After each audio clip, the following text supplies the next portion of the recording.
안녕하세요. 순환할 서재에 오신 걸 환영합니다. 만약 여러분이 당장 내일 죽음을 맞이하게 된다면 여러분은 오늘 하루를 어떻게 보내실 건가요? 아직 하지 못한 것도 많고 하지 못한 말들도 많은데 그 하루를 어떻게 써야 할지 마음이 복잡해지실 겁니다. 우리는 유한한 존재고 언젠가는 끝을 맞이하게 됩니다. 하지만 그 사실을 잊은 채 하루하루의 소중함을 잊고 관성대로 살고는 합니다. 오늘은 지금 내가 존재한다는 것이 얼마나 감사한 일인지 일깨워주는 책을 들고 왔습니다. 만일 나에게 단 한 번의 아침이 남아있다면 부제는 오늘이 끝나기 전 반드시 깨달아야 할 것들입니다. 우리는 앞으로 인생에서 몇 번의 아침을 더 맞이하게 될까요? 만약 단 한 번의 아침만이 남아있다면 지금까지 가치 있게 살아왔다고 자신 있게 말할 수 있을까요? 이 책의 저자는 뉴욕타임스의 기자입니다. 그는 삶의 마지막에 다다른 노인 6명과 1년에 걸쳐서 인터뷰를 진행합니다. 나름 인생을 안다고 자부하고 살았던 기자는 이들이 나이 든 것에 대한 고단함만 이야기할 거라고 생각했죠. 그러나 그것이 큰 착각이었다는 걸 깨닫습니다. 그리고 그들의 이야기를 들으며 인생이 송두리째 뒤집어지는 경험을 합니다. 마치 스승, 진정한 현자와도 같던 이들과의 대화를 통해 인생의 의미와 삶의 가치, 행복에 대해서 알아가게 됩니다. 우리 모두는 인생이라는 기적 속에 살고 있습니다.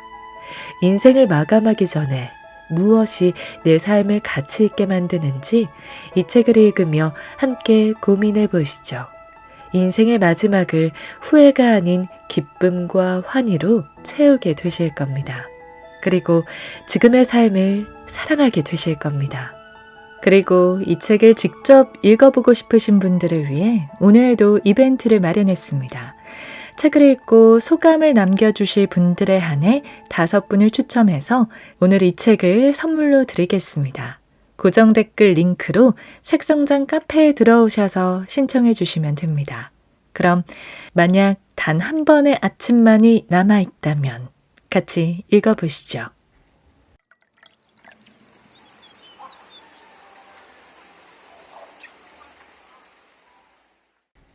행복의 선택은 자신에게 달려있다. 결국 믿는 대로 되는 거야. 좋았던 때는 또렷하게 기억하고 힘들었던 때는 잊어버리는 그들의 선택적 기억력이 일상생활에 도움이 된다는 사실을 나는 시간이 흐르면서 깨닫게 되었다. 그들은 몸에서 일어나는 변화에는 어쩔 도리가 없었지만 더 긍정적인 효과를 얻을 수 있도록 자신의 과거를 마음대로 다듬어낼 수는 있었다. 나는 내 인생을 돌아볼 때 행복했다고 생각을 해. 루스는 마치 과거에 행복했는지도 우리가 결정할 수 있다는 듯 말했다. 기억 속에 남아있는 힘든 경험들도 현재에 큰 영향을 미쳤다. 그들은 대공황을 버텨냈고 배우자가 서서히 하늘나라로 떠나는 모습까지 지켜보았다. 대화를 하다 보면 루스는 가끔씩 어머니와 남편, 언니가 세상을 떠나기 전 자신이 수년간 그들을 돌봐줬던 이야기를 꺼내고는 했다. 특히 자매들 중에 가장 똑똑하던 언니는 오랜 기간 알츠하이머병에 시달리다가 하늘나라로 떠났다. 하지만 루스가 당시의 기억을 떠올릴 때면 고통스러워한다기보다 오히려 더 즐거웠던 시절로 돌아간 듯 했다. 저소득층 노인들을 지원하는 기구안을 운영하고 있는 루스의 큰딸 주디는 자신이 돕는 사람들에게서도 이 같은 모습을 자주 볼 수 있다고 말했다. 85세나 90세까지 사는 사람은 다들 무척 강해요. 라고 주디는 말했다. 엄마는 남편도 잃고 부모님도 떠나보냈어요. 그래서 죽음을 어떻게 받아들여야 하는지도 알죠. 그렇다고 덜 힘들다는 건 아니지만 사람들은 금방 다시 일어날 수 있어요. 그래서 어르신들에게 배울 게 무척 많은 거죠. 세상 만사를 다 겪고 살아남은 분들이시니까요. 늙는다는 게 꼭 좋다는 건 아니지만 꼭 끔찍하지도 않아요. 돈이 많으면 더 좋죠. 곁에 가족이 있어도 좋고요. 하지만 제가 만나보니 둘 다 없는 어르신들도 잘들 지내세요. 심각한 기억 상실은 끔찍한 일이다. 그러니 두려워하는 게 어쩌면 당연하다. 하지만 선택적으로 잊어버리는 것은 진정한 지혜일지 모른다. 당신이 45세라면 결혼 생활 동안이나 일하는 중에 저질렀던 실수들을 빼먹지 않고 기억하는 편이 좋다. 실수를 통해 교훈을 얻을 수 있기 때문이다. 하지만 90세라면 잊어버리는 편이 더 현명하다. 그저 상처만 되기 때문이다. 중년에는 사업을 하면서 자신을 등쳐먹은 사람이 누군지 알아야 한다. 하지만 나이가 들면 마음속에 품었던 원한을 지워버린다고 해서 더 잃을 것도 없다. 선택적 기억은 일종의 강화 효과가 있다. 부자가 더 큰 부자가 된다는 것이다. 아이들은 지나간 일의 연연에 불평만 늘어놓는 할머니보다 행복했던 옛날 이야기를 들려주는 할머니를 더 자주 찾아뵙고 싶어 할 것이다. 어느 날 나는 핑웡에게 지난 90년간 살면서 후회스러웠던 일들이 있는지 물었다. 우리는 그녀의 아파트에 있었다. 집은 자그마했지만 늘 먼지 하나 없이 깔끔했다. 핑은 더 이상 새 옷을 사지 않았기 때문에 목 부분이 살짝 해진 스웨터를 입고 있었다. 그녀는 매일 하루도 빼놓지 않고 창가 옆에 놓인 식물들을 가꿨다. 정말 중요한 일이야. 꽃을 좋아하면 건강에도 좋아. 후회하는 일이 있냐고 내가 묻자 그녀는 고개를 가로저었다. 그럴 수가 없지. 어차피 과거로 돌아갈 수는 없잖아. 지난 일은 잊어버려야 해. 핑은 자신의 평범한 하루 일과를 들려주었다. 아침이 되면 그녀는 늦지막이 일어나서 간병인이 전날 밤에 만들어둔 아침 식사를 데워 먹는다. 간병인은 아침 10시에 도착해서 설거지를 한다. 매일 아침마다 핑은 꽃에 물을 준다. 전에는 아침이면 운동을 하러 가곤 했지만 점점 그냥 빈둥거리는 편이 더 좋아졌다. 점심을 먹고 난 뒤에는 낮잠을 자고 3시가 되면 아래층으로 내려가서 두어 시간씩 마작을 한다. 늘 중국 남부의 광둥성에서 온 세 여성들과 함께였다. 그녀가 마작에서 이기는 날이 바로 행복한 날이었다. 저녁이면 그녀는 딸과 통화를 하고 나서 같은 건물에 있는 여가 공간에서 책을 읽거나 수다를 떤다. 그녀는 밤에 텔레비전을 보지 않는다. 앉아있으면 등이 아팠기 때문이다. 그래서 그녀는 가끔씩 자기 전에 누워서 책을 읽는다. 몇 해 전 중국에 있는 친척에게 이메일을 쓰거나 스카이프로 전화를 하라며 딸이 노트북을 사주긴 했지만 놓을 만한 자리가 없었다. 그렇다고 필요할 때마다 들고 다니기엔 너무 무거웠다. 태블릿 PC도 시도해 보았지만 손이 심하게 떨려서 터치스크린을 사용할 수 없었다. 그래서 핑은 몇 안 되는 사람들만 만나고 거의 움직이지도 않게 되었다. 게다가 얼마 전 같은 건물에 살며 가깝게 지내던 한 친구마저 하늘나라로 떠나버리자 활동 반경이 더 좁아졌다. 하지만 좁기는 해도 모든 게 알차게 짜여 있었다. 하나하나 그녀에게 큰 의미가 있었다. 그녀는 아끼지 않을 사람들을 만나거나 좋아하지 않는 일을 하느라 에너지를 낭비하지 않았다. 진절머리 나는 일을 하거나 못된 친구들이 있는 학교에 더 이상 가지 않아도 됐다. 회사에서 잘리거나 수학 과목에서 낙제를 할 걱정도 없었다. 그녀가 그 무엇보다 걱정했던 것은 자신의 장례식을 치를 돈이었지만 그건 이미 마련해 둔 터였다. 일로 인한 불안과 결혼 생활의 압박, 돈 걱정, 일상적인 스트레스 때문에 나는 밤잠을 설치거나 우울했다. 하지만 핑뿐만 아니라 다른 노인들에게는 이런 고민들이 존재하지 않았다. 핑은 이렇게 말했다. 지금은 사는 게 너무 쉬워. 젊었을 때야 미래가 저기 저 멀리 있는 것 같고 앞으로 자신이나 이 세상에 무슨 일이 벌어질지 모르니 두렵지. 그래서 늙었을 때보다 젊을 때 걱정이 더 많은 거야. 하지만 이제 난 걱정이 없어. 미래로부터 자유로워진다고 생각해보자. 그건 바로 반드시 일어날 단 한 가지 사건인 죽음을 제외한 나머지, 즉 일어나지 않을 수도 있는 모든 일로부터 자유로워지는 것이다. 단 1분일지라도 그 기분이란 마치 처음 하늘을 나는 것처럼 가볍고 자유롭다. 우리는 대부분 매일 이 미래의 무게에 짓눌려 살아가고 있다. 하지만 고령자들처럼 생각한다면 누구든 홀가분한 인생 여행을 떠날 수 있다. 1980년대 스웨덴의 사회학자 라르스 토른스탐은 대부분의 사람들이 핑처럼 나이가 들면서 많은 것을 잃고도 만족하면서 산다는 것을 알고는 깜짝 놀랐다. 그리고 그는 그런 사람들을 쉽게 찾을 수 있다는 사실을 발견했다. 토른스탐은 고령자들을 인터뷰해 그들의 삶에 대해 묻기 시작했고 고령자들은 나이가 들면서 자신들이 생각하는 가치가 어떻게 바뀌는지 들려주었다. 우선 첫 번째는 무엇을 하고 누구와 시간을 보낼지에 대해 점점 더 까다로워진다는 것이었다. 칵테일 파티에서 사람들과 어울리거나 누군가에게 작업을 거는 일은 더 이상 큰 재미가 없었다. 그들은 새로 친구를 사귀거나 새로운 인간관계를 맺으려 하지 않았다. 두 번째는 나이가 들수록 점점 자기중심적인 사고에서 벗어나 자신이 큰 전체의 일부라는 인식을 하게 된다는 것이다.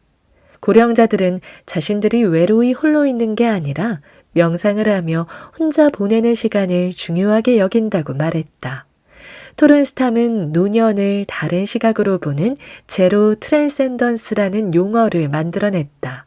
노년이 쇠퇴기가 아니라 물질에 대한 걱정을 초월해 진정 가치가 있는 것에 집중하는 인생의 절정기라는 것이다.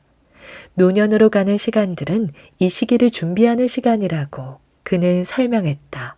토른스탐은 74세에서 104세 사이의 사람들에게 50세 이후에 그들의 가치관이 어떻게 변했는지에 대해 묻는 조사를 실시했다. 이제 나는 얄팍한 인간관계에 흥미가 줄었다. 라는 문항에는 전체의 75%에 달하는 사람들이 동의했고 나는 사색하는 시간이 더 즐거워졌다. 라는 문항에는 3분의 2가 긍정했다. 물질적인 것들은 전부 다 중요하지 않다. 에도 81%가 동의했다. 그들은 점점 더 타인을 배려하게 되었고 인생에는 절대 풀지 못할 수수께끼들이 있다는 사실을 인정하게 되었다. 놀라운 일이었다. 직장에서 출세하고 새로운 기술을 배우는 흔히 발전이라고 여기는 것들은 하지 않는데도 노인들은 여전히 더 심오한 방식으로 진화하고 있었다. 토른스탐이 발견한 눈에 띄는 사실 중 하나는 노인들이 기억과 최근의 경험 사이의 경계를 모호하게 만들어 과거와 현재를 동시에 살고 있는 것처럼 보인다는 점이다. 그들은 과거에 나누었던 대화들을 되새겼고 이미 고인이 된 사람들에게는 자신들의 예전 잘못을 사과했고 오래전부터 좋아하는 것들에 새삼 감사했다. 토른스탐의 연구 대상은 스웨덴과 덴마크 사람들이었다. 그들은 후하기로 소문난 사회복지 혜택을 누리고 있지만 노년을 초월한다는 제로 트랜센던스 개념은 여기서도 찾아볼 수 있었다.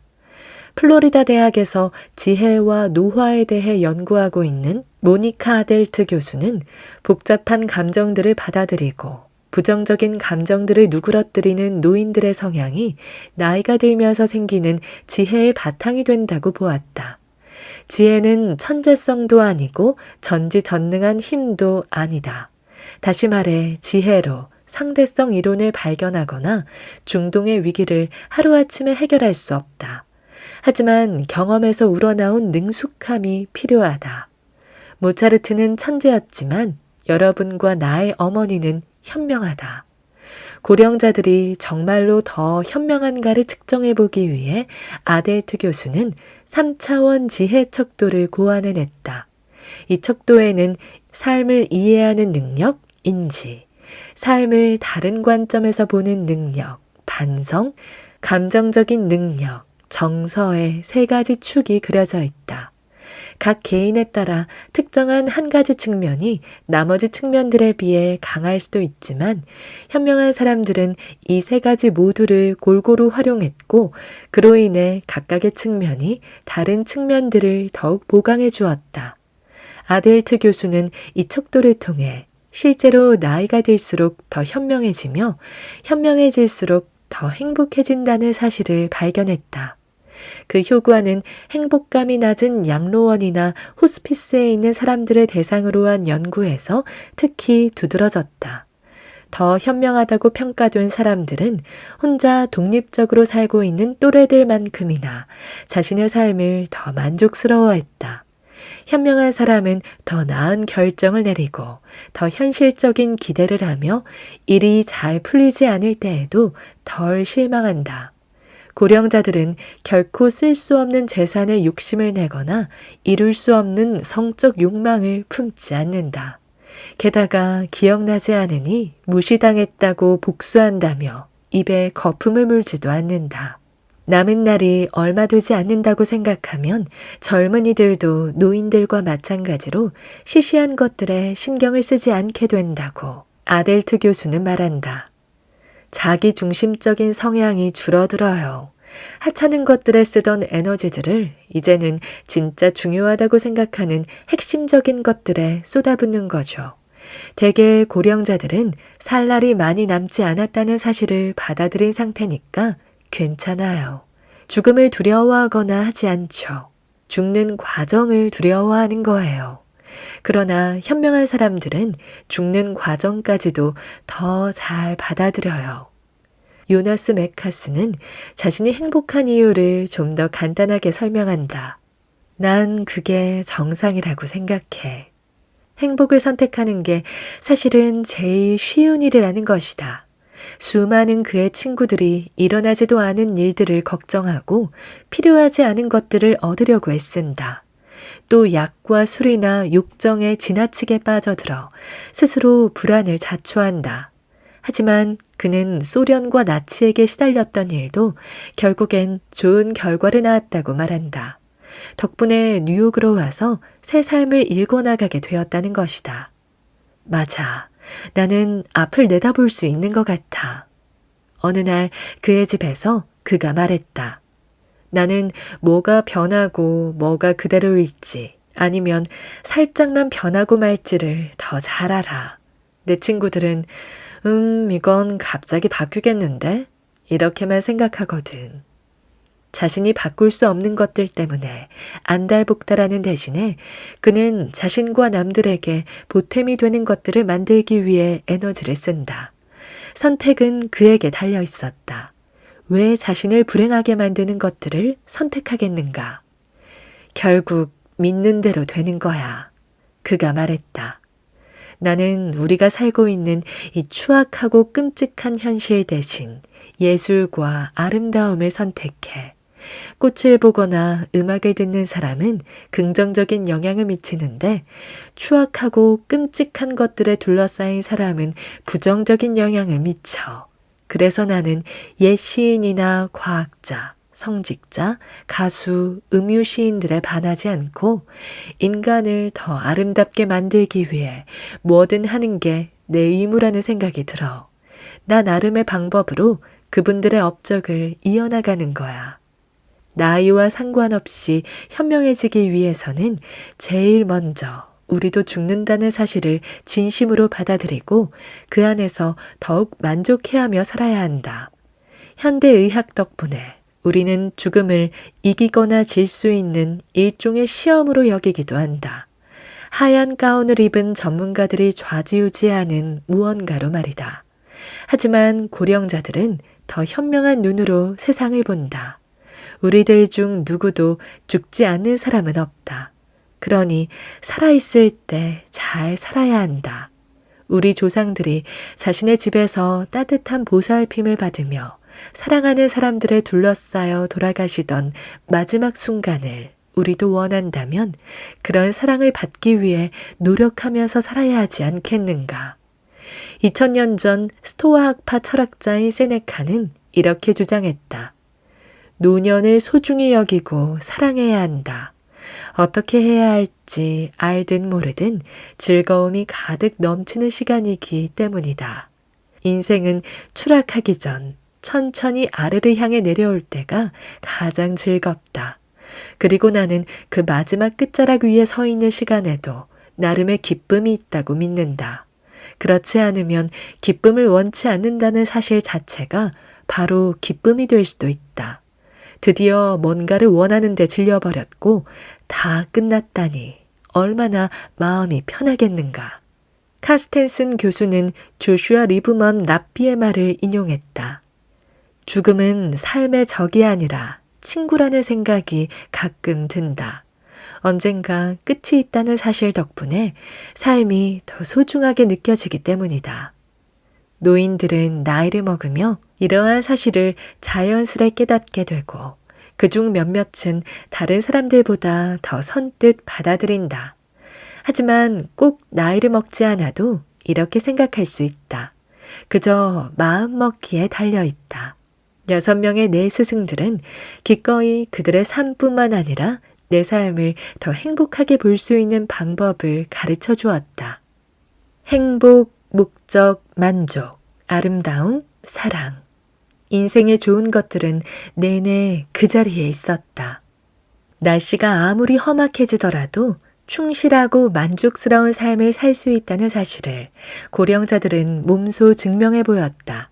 그렇다면 왜 일기예보에 구름이 나왔다고 걱정을 해야 할까? 자신의 인생을 살고 기회를 잡아야 한다. 그리고 성공뿐만 아니라 실패에도 감사해야 한다. 성공과 실패는 동전의 양면과 같기 때문이다. 만약 우리가 남들보다 더 오래 살고 있다면 우리에게는 더 잘 살아야 할 책임이 있을 것이다. 더 현명하고 더 친절하며 더 크게 감사하고 더 많이 용서해야 한다. 앙심을 품거나 욕심을 부리는 일도 적어야 한다. 그 덕분에 모든 사람들의 삶, 특히 그런 마음가짐으로 사는 사람들의 삶은 한결 즐거워진다. 심지어는 즐겁게 살려고 온갖 노력을 했지만 실패했을 때도 말이다. 잭 캐루악의 소설 길 위에서의 주인공 딘 모리아티는 이렇게 말한다. 있잖아. 문제라는 말은 신이 거기 존재한다는 뜻이야. 그러니까 거기에 목을 매지 마. 나는 내가 이 책의 교훈을 얼마나 깊이 받아들였는지 확인해 볼 수 있었다. 행복하게 살며 쓸데없는 싸움은 피하고 죽음을 받아들이고 목표를 가지고 살았나. 아침에 눈 뜬 나는 정말로 행복했나. 이 글을 쓰는 지금도 그 어떤 면에서도 만족스러웠다고 하기엔 여전히 너무 이르다. 나는 지금까지 너무 오랜 시간을 유리컵에 물이 반밖에 없다고 하면서 형편없는 변명만 늘어놓았다. 물론 지금도 우울하지도 화가 나지도 않는다고 하기는 힘들다. 하지만 나는 배워가고 있었다. 그렇게도 죽고 싶어 하던 존 소런슨이 죽었다는 사실을 놀랍게도 받아들이고 있었다. 20년만 더 살게 해달라고 기도하던 프레드의 죽음도 마찬가지였다. 나는 그들을 좋아했고 그들이 그립다. 하지만 어느 누구도 영원히 살게 해달라고 빌지는 않을 것이다. 친구의 건강에 심각한 문제가 생겨도 나는 전처럼 일어날지도 모르는 일을 가지고 미리부터 절망하지 않았다. 그 대신 여전히 씩씩하게 치료받는 중에 긍정적인 징후가 나타날 때마다 축하했다. 이것은 현실에 만족할지 말지의 문제가 아니다.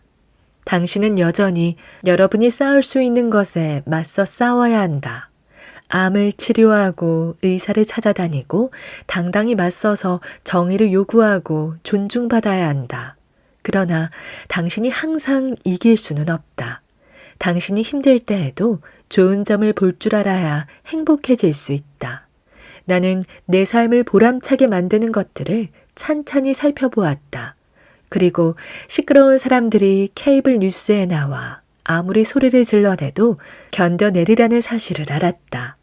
내가 직장을 잃거나 골반뼈가 으스러져도 마찬가지일 것이다. 복권에 당첨되거나 책상 앞에 더 진득하게 앉아있게 된다고 해도 크게 나아지지는 않을 것이다. 정치도 돈이나 건강만큼 중요하다. 하지만 그것들은 우리가 더 잘 사는데 큰 도움이 되지는 않는다. 어느 시점이 되면 여행도 실망스러워진다. 행복, 목적, 만족, 우정, 아름다움, 사랑과 같이 인생의 좋은 것들은 내내 그 자리에 있었다. 우리는 그것들을 얻기 위해 특별히 뭔가를 해야 할 필요가 없다. 좋은 음식, 친구, 예술, 따뜻함, 가치와 같은 것들을 우리는 이미 가지고 있다. 그러니 우리는 그저 그렇게 살기로 결심하기만 하면 된다. 바로 이것이 지금까지 배운 것들 중 가장 쉽다. 하지만 나는 아직도 지혜를 실천하려고 노력 중이다. 때로는 쉬운 일들도 정작 하려고 하면 쉽지 않을 때가 있다. 나는 오랫동안 삶의 의미는 전력을 다해 싸우는 데 있으며 편안한 삶은 책임을 피하는 거라고 생각해왔다. 그런데 이제는 잘 모르겠다. 가끔 그때로 돌아가고 싶기도 하다. 하지만 요나스가 말한 대로 영화 감독이 되고 싶다면 카메라를 사면 된다. 그리고 그 뒤에 다가올 기쁨은 우리 모두의 것이다. 오늘 저와 함께한 시간 어떠셨나요? 편안한 시간이 되었길 바라며 또 들러주시길 기다리겠습니다.